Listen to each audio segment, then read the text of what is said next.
Hello, everyone, and welcome to our show. Today, I have the privilege of speaking with Paul Kay. He is the Global Chief Information and Security Officer and Data Protection Officer for Hughes and Echostar. Paul, welcome to our show. Thanks. It's great being here. Paul, can you tell us a little bit about your background and what's prepared you for this role as CISO? Sure. I didn't come up traditionally like a lot of information technology folks. I actually started in law enforcement, doing a lot of investigations, a lot of them being technical. During that stint, I actually got my NPA and my law degree. And then I moved into private industry, managing risk, for everything from fraud controls to cybersecurity. And I've been in that industry, if you want to call it, for many, many years. Um, in the interim, I also received a degree in information systems management from Harvard. So I think the combination of my government experience, legal education, and business experience, coupled with the information management and computer science, I guess, education that I've gotten formally and informally, it's really kind of positioned me well to be in a position like I am today at Hughes and Echostar. Wow, that's pretty impressive, Paul. You're bringing a law enforcement background, a technical background, and a legal background into this role of CISO. Can you speak to the role of CISO? Where do they fit in the organization? What is the scope of responsibilities?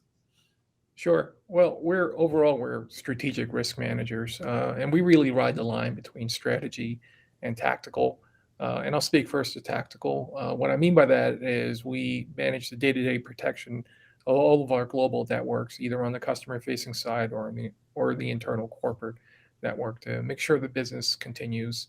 And in addition to that, we have preparedness plans if we are impacted and breached, so we can continue the business and serve our customers.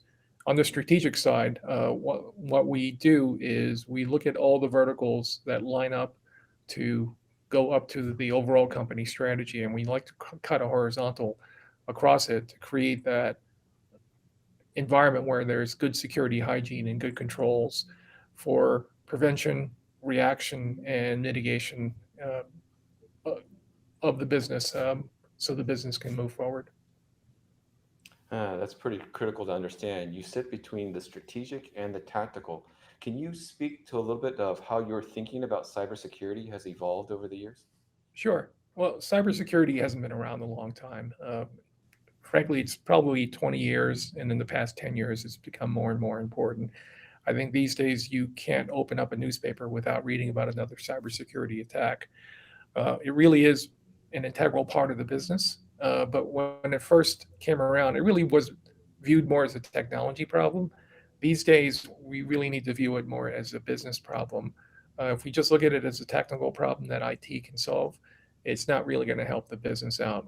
It really is integral to the business to be secure from a brand perspective and also to protect the customers and to continue the business.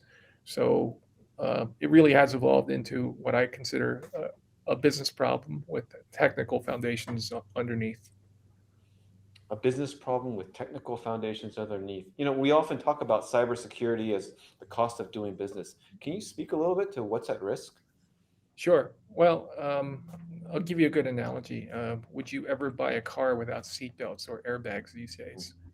That's the same thing with cybersecurity. When you build a network, when you build a business, for better or worse, everything these days relies on technology. Whether you own a few gas stations and you have points of sale, and um, or you're at a Fortune 50 company with massive networks, everything is enabled and supported by technology. So not having those protections built in foundationally or through your managed service provider is not a best practice these days.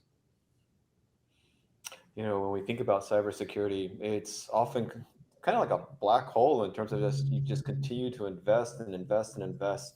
Can you provide some guidance on what does an adequate cybersecurity posture look like? Sure. Well, that's one of the bigger problems. There's so many different complexities and components to security that you really could fall down that black hole and just overspend on something you might not even need.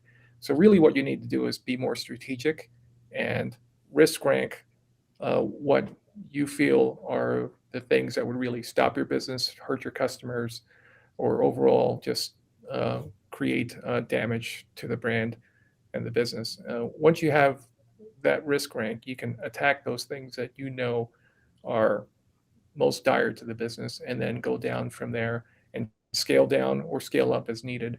Without doing that and trying to basically cover every single thing, it would be a losing battle, because it's just if they don't get in from one side, they'll get in from another. So you really need to understand what your risks are to really manage them. That's quite helpful. The prioritization of your risk. Can you maybe further elaborate? It's more than just financial risk that's at stake when it comes to cybersecurity threats, correct? Sure. Well, cybersecurity impacts everyone from nonprofits to for-profit businesses to large enterprise to small medium business.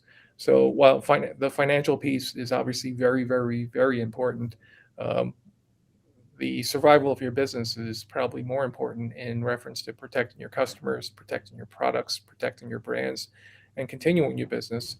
So if, God forbid, you had a ransomware attack on your network, you have a plan to remediate and to continue the business and to also communicate.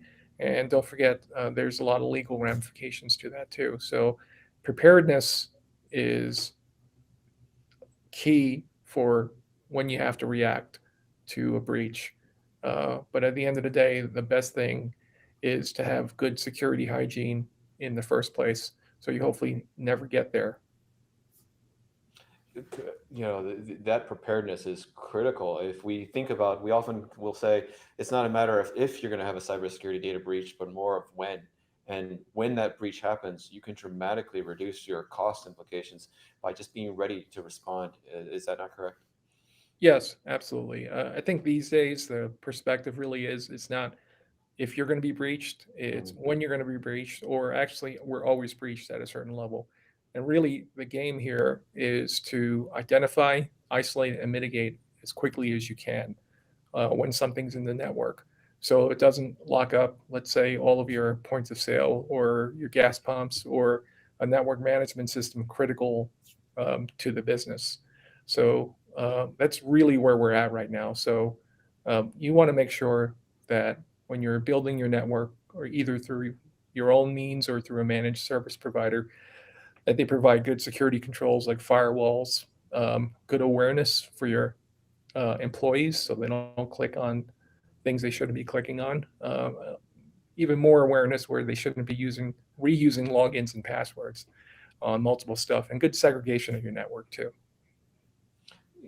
Paul, you've spoken quite a bit about the business impact of cybersecurity. Can you speak a little bit to how you engage with your business peers around this topic, a very technical topic that most people don't have a background in? Sure. Well, it really depends on who I'm speaking to. If it's the engineering team, it could be a highly technical conversation. If it's the CFO group, it'll be more focused on financial impacts and what we can do to mitigate those things. So really, it's all about knowing your customer, knowing your client, internally and externally, when you talk about risk management, and turning a lot of the business speak into I'm sorry, turning a lot of the technical speak into business speak that a lot of folks can really better understand. That's helpful. We can't reasonably expect everyone to become a cybersecurity expert, but we can focus on those areas that people need to and they be able to do their jobs. The engineers need their technicals. The operations need an operational understanding, and so on and so forth for each discipline of the business.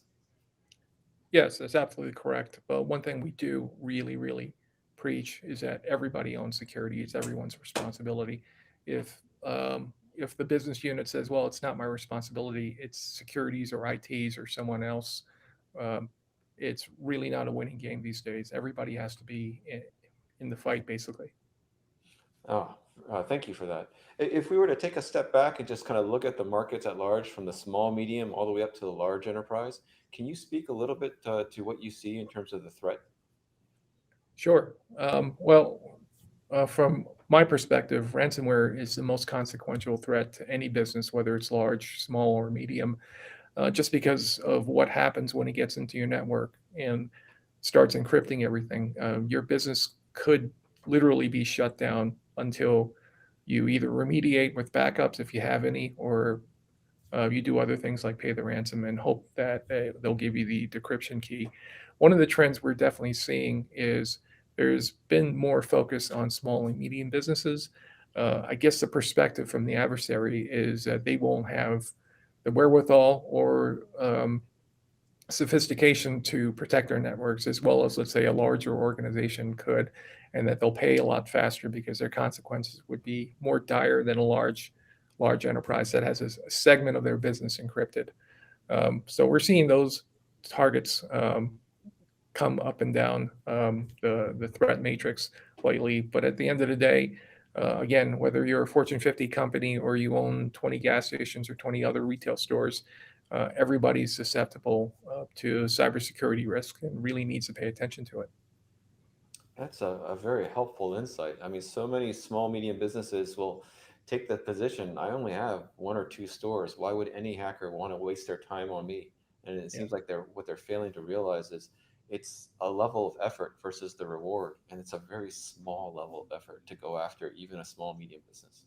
sure. Well, at the end of the day, the adversary, the bad guys, have limited resources, just like everyone else does. So really, what they try to do is go after easier targets. So it might not be the reality, but the perception is that small, medium businesses are probably easier to come after, Hmm. and because they get less money out of that, they scale up where they attack thousands of small, medium businesses at a time to get that return on investment. The best advice I can give to any business is um, these folks on the other side don't want to work that hard. So if you have good security hygiene, good controls, and basically make it expensive for them, time and money wise, to get in to achieve their goals, they're going to move on to another target. A great analogy is if your house has a burglar alarm and a dog, and the professional burglar team sees that, and they might think twice and look down the street for maybe a house that doesn't have a burglar alarm, a dog, and maybe keeps the front door unlocked. You've spoken about cyber hygiene a couple of times. Could you expand on that? What does good cyber hygiene look like? It's a combination of everything from good awareness to your employees because they're usually the biggest vector. Even today, email attacks on folks so they can click through things are still really prevalent. So you want to have good awareness controls at that level, and it needs to be continuous. It's like exercise. You just can't go to the gym for 1 week and think that you're going to be an Olympian. It's got to be consistent. Secondly, your network should have good security controls where you have a firewall in place and you have something inside the network to really detect anything that does get through. And if you're not in the business of IT or technology and you're outsourcing it, you need to make sure that the company that you're working with, the managed service provider, has all these tools to protect your network. Oh, that's very helpful. It's worth repeating, right? One, train your employees. Two, keep your software up to date. Three, implement a firewall and keep it segmented and have good policies and procedures, security controls in place. I mean, these are the first steps, if you will, to developing an adequate cybersecurity posture. Paul, thank you very much for taking the time to speak with us today. Ladies and gentlemen, I've been speaking with Paul Kay. He's the Global Chief Information and Security Officer and Data Protection Officer for Hughes and Echostar. Thank you. It's been a pleasure.